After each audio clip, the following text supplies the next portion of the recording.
Hello, नमस्कार साथियों। मैं सुधीर कुमार यादव पावर ग्रिड में एज ए डिप्लोमा ट्रेनी चयनित हूँ। साथियों, जिन दोस्तों का पावर ग्रिड में एज ए डिप्लोमा ट्रेनी चयन हुआ है, जिनका मेल आया है, मैं उन साथियों का पावर ग्रिड में हार्दिक स्वागत करता हूँ। और आज अपने इस वीडियो के माध्यम से और इलेक्ट्रिकल डोज यूट्यूब चैनल के माध्यम से मैं उन साथियों को ये बताना चाहूँगा कि अब मेल आ गया है, आप पावर ग्रिड के एम्प्लॉई हैं। आपको परेशान होने की बिल्कुल ज़रूरत नहीं है, कोई दिक्कत नहीं। आपकी जो ज्वाइनिंग होगी वो बहुत ही स्मूथली होगी। अब हमारी जो हमारी रिक्रूटमेंट थी वो 2022 दिसंबर की रिक्रूटमेंट थी और मई में एग्ज़ाम हुआ था। 31 जुलाई की हमारी ज्वाइनिंग है। अभी 8 महीने हमको ज्वाइन किए हो गए पावर ग्रिड को, तो 4 महीने हमारी ट्रेनिंग और बची है। उसके बाद हम as a junior engineer power grid में काम करेंगे। तो साथियों, मैं आपको आज, आपने अपनी पढ़ाई करी, आप पावर ग्रिड का एग्ज़ाम निकाला, वैकेंसी आई, एग्ज़ाम निकाला आपने, आपका मेल आ गया। तो यहाँ तक की कहानी तो ठीक है। अब मैं आपको मेल आने के बाद से जो भी प्रोसेस होता है, जो भी ज्वाइनिंग के प्रोसीजर होते हैं, जो भी बातें होती हैं, वो मैं आपको बताऊँगा। क्योंकि अब आप सेलेक्टेड हैं तो आपको ये बताना कि कैसे पढ़ना है, क्या करना है, क्या नहीं करना, वो सब फालतू की बात होंगी। तो फालतू की बातों को ना बताते हुए मैं बस काम की बातें बताऊंगा कि आपको करना क्या है। एक्चुअल में आपका मेल आ गया है। अब आपको उसमें मेल में दिया होगा, जैसे हम लोगों का जो मेल आया था, उसमें जो पहला मेल आया था वो 20 जून को आया था। तो उसमें जो बंदे सेलेक्टेड थे उनका मेल आया था और उसमें वो टाइम वेन्यू दिया गया था कि आप जिस रीजन के होंगे आपको उस रीजन के मुख्यालय पर बुलाया जाएगा। RHQ रीजनल हेडक्वार्टर पे आपको बुलाया जाएगा। आपको कौन कौन से डॉक्यूमेंट लेके जाने होंगे।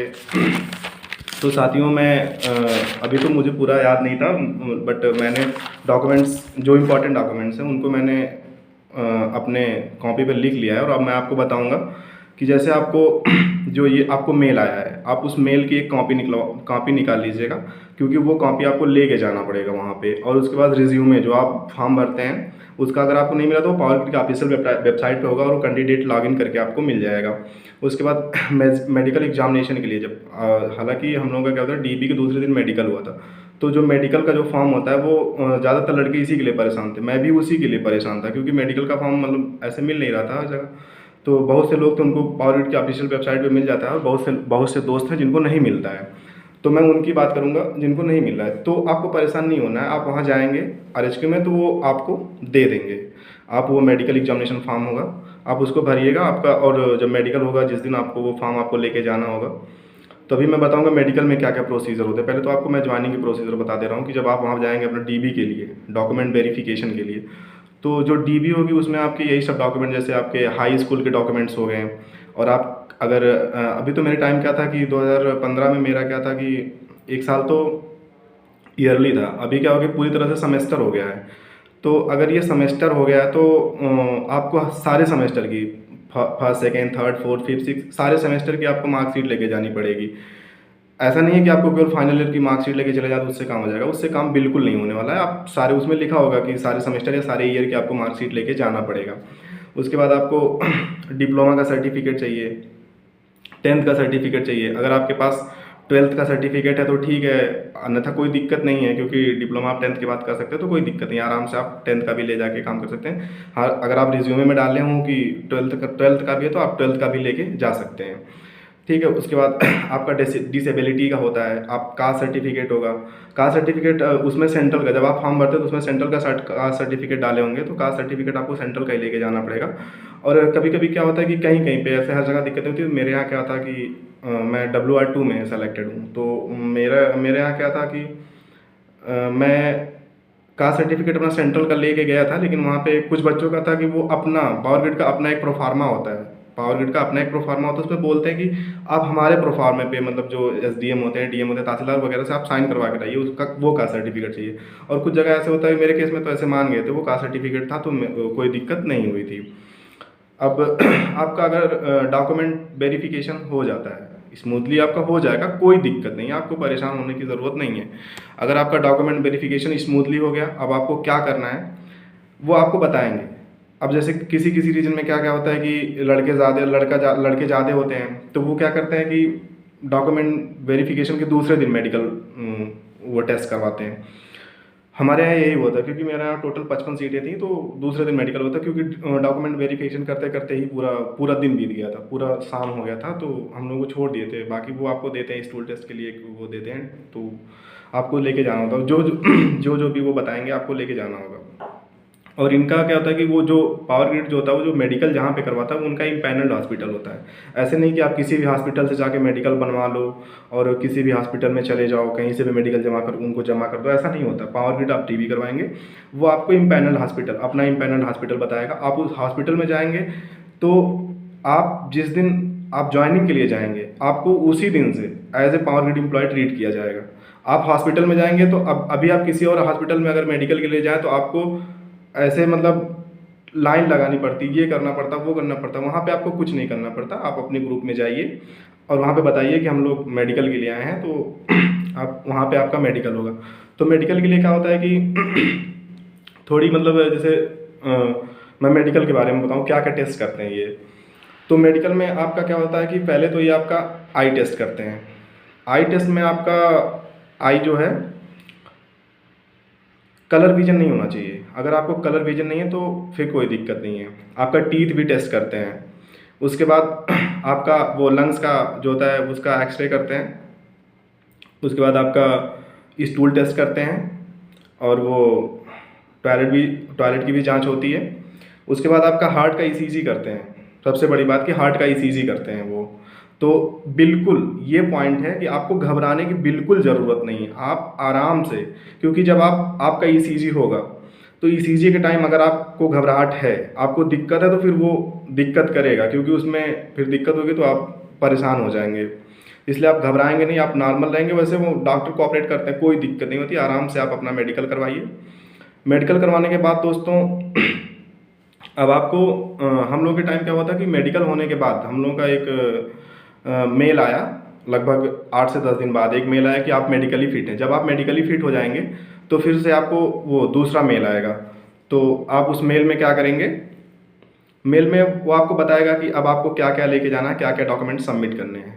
तो वहाँ पे सबसे बड़ी बात, लड़के परेशान होते हैं कि जैसे अभी के केस में तो मुझे लग रहा है कि बहुत जल्दी ज्वाइनिंग करवा रहा है, तो बहुत अच्छी बात है कि जल्दी से ज्वाइनिंग हो जाए, जल्दी से आप जॉब करना शुरू कर दें, अच्छी बात है। तो मैं बताऊंगा कि जैसे जब आप जाएंगे तो उसमें देता है कि अटेस्टेशन फॉर्म होता है, तो उसकी 4 सेट आपको बनवानी पड़ेगी। अटेस्टेशन फॉर्म मतलब वो पुलिस वेरिफिकेशन के लिए होता है। तो उसमें आपको अटेस्टेशन फॉर्म जो होता है उसमें आपको जो मतलब 4 सेट, उसका पूरे पूरे का 4 सेट बनवाना पड़ेगा। और 4 सेट बनवाने के बाद उसमें जो आपके गाँव के जो आस पड़ोस के जो लोग हैं, जो आपको जानते हो और जिनको आप जानते हो, आप उनसे साइन करवाइए कि हाँ मतलब इनका कैरेक्टर सही है, या फिर इनके ऊपर कोई पुलिस केस नहीं है, या फिर जो भी होता है कि मतलब अगर आपके ऊपर कोई पुलिस केस भी है, तो आप उसको अच्छी तरह से मेंशन करें, क्योंकि इसमें आप झूठ बोल के बच नहीं सकते हैं। तो उसमें कोई दिक्कत नहीं है। हालांकि मुझे लगता होगा कि मतलब किसी के ऊपर कोई ऐसा कुछ होगा नहीं।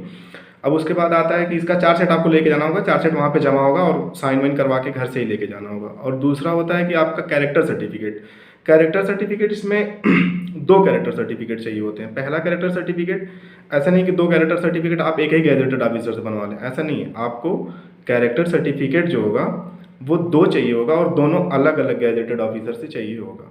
तो आप आराम से 2 गैजेटेड ऑफिसर से, मेरा क्या था कि एक वन विभाग में अधिकारी थे, तो भैया के थ्रू मतलब उनका परिचय था, तो मैंने उनसे करवा लिया था। और दूसरा एक मेरा जहाँ से डिप्लोमा करा था, तो वहाँ के प्रिंसिपल सर ने कर दिया था। उसके बावजूद मैंने एक चिकित्सा अधिकारी थे, उनसे बनवा लिया था। तो और उसके बाद और सबसे बड़ी बात अब मैं आपको बताऊंगा, सर्विस एग्रीमेंट बॉन्ड की। सर्विस एग्रीमेंट बॉन्ड में होता क्या है कि लड़के परेशान हो जाते हैं, वो पहले ही बनवाने के चक्कर में पड़ जाते हैं। हम लोग के टाइम क्या था कि हम लोग परेशान हो गए थे, जबकि हम लोगों को मना किया गया था कि आप अभी नहीं बनवा सकते। जब आप सर्विस एग्रीमेंट बॉन्ड तभी बनवा सकते हैं जब आपको अपॉइंटमेंट लेटर मिल जाएगा। अगर आप लोगों को अपॉइंटमेंट लेटर मिल गया तो आप लोग आराम से बनवा सकते हैं, कोई दिक्कत नहीं है। बट हम लोग का अपॉइंटमेंट लेटर जो था वो 22 जुलाई को आया था। हालांकि ज्वाइनिंग की जो डेट थी वो 23 जुलाई को आ गई थी कि आपको 26 को ज्वाइनिंग करना है। तो हम लोग तो मतलब अपॉइंटमेंट लेटर आया नहीं था, तो हम लोग थोड़ा सा परेशान हो गए थे कि कब आएगा, कब बनवाएंगे। थोड़ा सा जल्दबाजी थी, और क्योंकि मतलब मुझे बड़ोदरा जाना भी था, तो मुझे थोड़ा सा मतलब ये था कि कब बनवाएंगे कब जाएंगे। तो अभी मेरी 23 तारीख को 24 तारीख को शाम को ट्रेन थी, 25 को पहुंचना था, 26 को मेरी ज्वाइनिंग थी और 22 तारीख ऐसे ही हो गया था। 22 तारीख को ये लोग वो रोज़गार मेला होता है उसके थ्रू, क्या नाम है वो, अपॉइंटमेंट लेटर आता है। अपॉइंटमेंट लेटर में क्या होता है कि जब आप वो सर्विस एग्रीमेंट बॉन्ड बनवाने जाएंगे तो उसमें क्या होता है कि जो डेट होती है, जिस डेट में आपका अपॉइंटमेंट लेटर आता है, जिस डेट में, जैसे मेरा 22 को आया, 22/7/2023, तो आपको वो सर्विस एग्रीमेंट बॉन्ड में वही डेट डालनी होती है। सर्विस एग्रीमेंट बॉन्ड बनवाते समय वही डेट डालनी पड़ती है।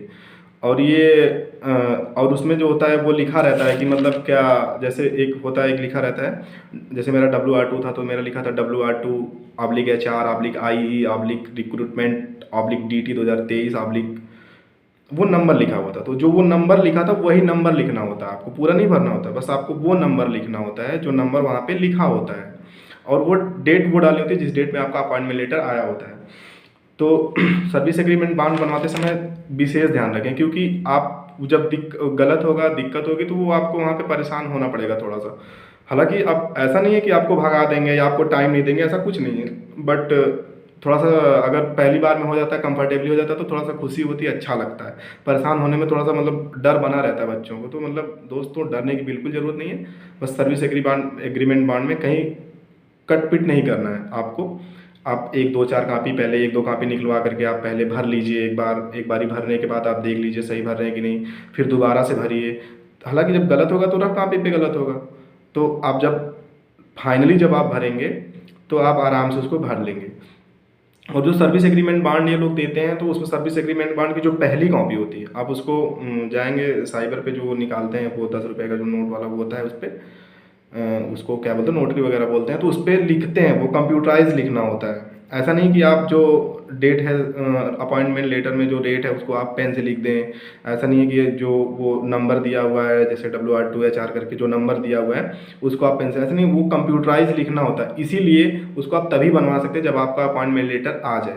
अगर आप पहले से बनवा लेंगे तो पहले आपको डेट नहीं पता है, आपको वो नंबर नहीं पता, वो क्रमांक नहीं पता है, तो आप क्या करेंगे, पहले से अगर बनवा लेंगे तो पहले से बनवाने के बाद आपको क्या होगा कि मतलब पेन से लिखना पड़ेगा। तो पेन से लिखना वो ज़्यादातर बोलते हैं कि मानेंगे नहीं, लेकिन थोड़ा सा दिक्कत होती है, परेशान करते हैं, तो क्या मतलब परेशान होने से।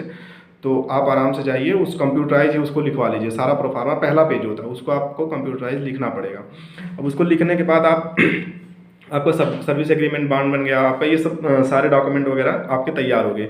और जो भरने की सबसे बड़ी बात कि जो ये एक देते हैं, गाइडलाइंस भी देते हैं कि जैसे कैसे कैसे आपको सर्विस एग्रीमेंट बॉन्ड भरना है। उसमें एक श्योरिटी भी होता है। श्योरिटी मतलब वो आपको, जैसे आपका 2.5 लाख का बॉन्ड है, अगर आप 4 साल से पहले ट्रेनिंग, 1 साल की ट्रेनिंग होती है, ट्रेनिंग को इंक्लूड करके 4 साल का प्रोबेशन पीरियड होता है, तो ट्रेनिंग को लेकर के और 3 साल का प्रोबेशन, 4 साल का जो टाइम होता है, आप इसके अंदर में अगर पावर ग्रिड को छोड़ते हैं तो आपको क्या होगा कि 2.5 लाख रुपए का वो पेमेंट करके जाना होगा। तो वो 2.5 लाख रुपए का बॉन्ड होता है, तो उसमें एक सिक्योरिटी की ज़रूरत होती है। तो सिक्योरिटी में आप क्या करेंगे कि जो सिक्योरिटी होगा, मतलब उसके अकाउंट में ऐसा बोला जाता है कि मतलब जो 2.5 लाख है उतना मतलब रहना चाहिए, ऐसा कुछ होता है। तो आप क्या करिए कि बस जो सिक्योरिटी है उनका एक वैलिड पैन कार्ड की फ़ोटो कॉपी, पैन कार्ड ले लीजिए उनका और उनकी फ़ोटो कॉपी पे आप उनकी सिग्नेचर करवा के लेके जाइएगा। और पैन कार्ड की ओरिजिनल कॉपी ऐसा लगती नहीं है, लगी नहीं थी, बट मैंने लेके गया था, भैया का था तो मैं लेके गया था पैन कार्ड की ओरिजिनल कॉपी, बट वो लगता नहीं है, वो कहीं लेते नहीं। बस हाँ, वो आप दो तीन कॉपी निकलवा लीजिएगा, 2-3 पे आप साइन करवा लीजिएगा, कोई दिक्कत नहीं है, आराम से लेके चले जाइए। तो आपका ये सर्विस एग्रीमेंट बॉन्ड से रिलेटेड काम हो गया। अब जैसे गाइडलाइंस हो गया, उसके बाद मेल आएगा आपका अपॉइंटमेंट लेटर। हम लोग का तो बाद में आया था, आप लोगों को तो पहले ही आ गया, शायद जल्दी ही करवा रहे हैं। तो अब आपका एक मेल आता है, उसमें आपका एनेक्सर दिया रहता है, एनेक्सर करके दिया रहता है। तो मैं जब वहाँ जो अपॉइंटमेंट लेटर आता है, तो जो अपॉइंटमेंट लेटर का जो मेल आता है उसमें आपको PDF 3-4 PDF दिए रहते हैं। तो जैसे मैंने एक बता दिया उसमें कि जो अपॉइंटमेंट लेटर से संबंधित था, जिसमें आपका appointment letter, you are appointed है, मतलब जो भी था। उसके बाद अब आपका annexure A, annexure B, annexure C करके आता है। तो एनेक्सर ए जो होता है वो term and condition of appointment of diploma training, ठीक है। उसमें आपका टर्म एंड कंडीशन पूरा लिखा होगा, आपको वो पूरा पढ़ना, तो कोई पढ़ता वढ़ता नहीं, हम लोग खुद नहीं पढ़े थे, तो आपको पढ़ना होने की ज़्यादा ज़रूरत है नहीं। तो आप आराम से उसको हर पेज पे आपको साइन करनी होती है, वो खुद बताते हैं। आप वहाँ जाएंगे तो वो बहुत ही कोऑपरेट करते हैं, आराम से, HR वाले बड़े बढ़िया होते हैं।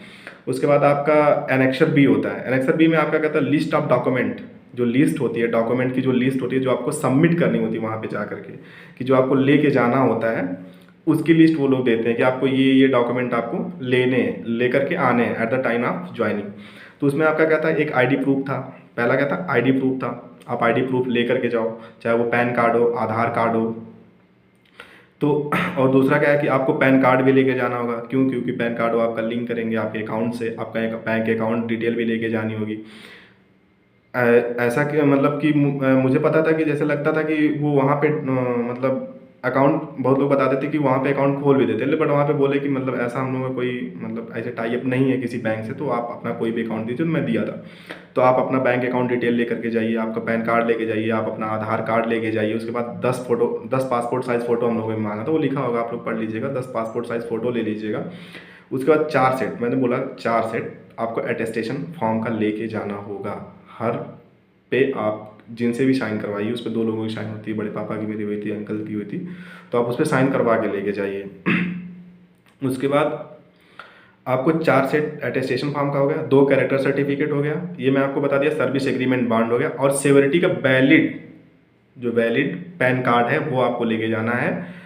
ओरिजिनल अगर आप ले जा सकते हैं तो ठीक है, और बाकी फ़ोटो कापी, उसकी फ़ोटो कापी 2-3 फ़ोटो कापी करवा के उस पर आप साइन करवा के लेके चले जाइए। उसके बाद फॉर्मेट, अब एनेक्सर सी होता है, एनेक्सर बी में तो मैं बता दिया क्या क्या लेके जाना है, लिस्ट ऑफ डॉक्यूमेंट्स। और जो एनेक्सर सी होता है, एनेक्सर सी में होता है कि format for acceptance of offer appointment for the post of diploma training. ठीक है, जो आपको ऑफर दिया गया आपने उसको एक्सेप्ट कर लिया है, आप ज्वाइनिंग करने आ रहे हैं, उसके रिलेटेड एक आपका एनेक्सर सी होता है, आपको लेके जाना होता है, तो हर पेज पर उसको साइन करके आपको जमा करना होता है। तो दोस्तों आराम से आप पावर ग्रिड ज्वाइन करिए, कोई दिक्कत नहीं है। बहुत खुशी की बात है कि आप लोग आ रहे हैं। तो दोस्तों बस मैं इतना कहना चाहूँगा कि आपकी ज्वाइनिंग जो होने वाली बहुत स्मूथली होने वाली है, आपको परेशान होने की बिल्कुल ज़रूरत नहीं है। आप परेशान मत होइए, आराम से करिए और आप आराम से पावर ग्रिड ज्वाइन करिए, मस्त रहिए, बढ़िया रहिए। और रही बात फैसिलिटी की, तो कोई आराम से यहाँ पे बहुत सारी फैसिलिटीज़ हैं, जैसे आपको रहने के लिए आराम से आपको 2 BHK मिल जाएगा रूम, आराम से रहने के लिए कोई दिक्कत नहीं है। जब तक आप ट्रेनिंग पीरियड में हैं आपको मस्त आराम से रहिए, और उसके बाद ट्रेनिंग पीरियड में आपको कोई ज़्यादा दिक्कत नहीं होगी, आराम से सब लोग सपोर्टिव होते हैं। और अभी मैं WR2 वेस्टर्न रीजन सेकेंड, इसका RHQ बड़ोदरा में है, सेलेक्टेड हूँ, और मैं अभी करेंटली सतना मध्य प्रदेश में हूँ। तो धन्यवाद दोस्तों, बस यही बताना था। और धन्यवाद इलेक्ट्रिकल डोज यूट्यूब चैनल का, जिसने मुझे ये बताने के लिए, अपने भाइयों को, अपने दोस्तों को ये बताने के लिए मुझे मौका दिया। मैं उस चैनल का भी, और इलेक्ट्रिकल डोज के जो भैया सर हैं उनको भी धन्यवाद। और सबसे बड़ी बात कि इलेक्ट्रिकल डोज जो चैनल है वो इलेक्ट्रिकल के और मेनली डिप्लोमा के जो स्टूडेंट्स होते हैं उनकी जितनी भी सारी वैकेंसी आती है, चाहे वो किसी फील्ड में हों, वो रेगुलर देते रहते हैं। इसके लिए उनको बहुत बहुत धन्यवाद, क्योंकि मतलब कोई भी नोटिफिकेशन उनका आता है तो कोई भी वैकेंसी आए, किसी भी वैकेंसी का नोटिफिकेशन आता है तो उनका नोटिफिकेशन यूट्यूब पर आ ही जाता है।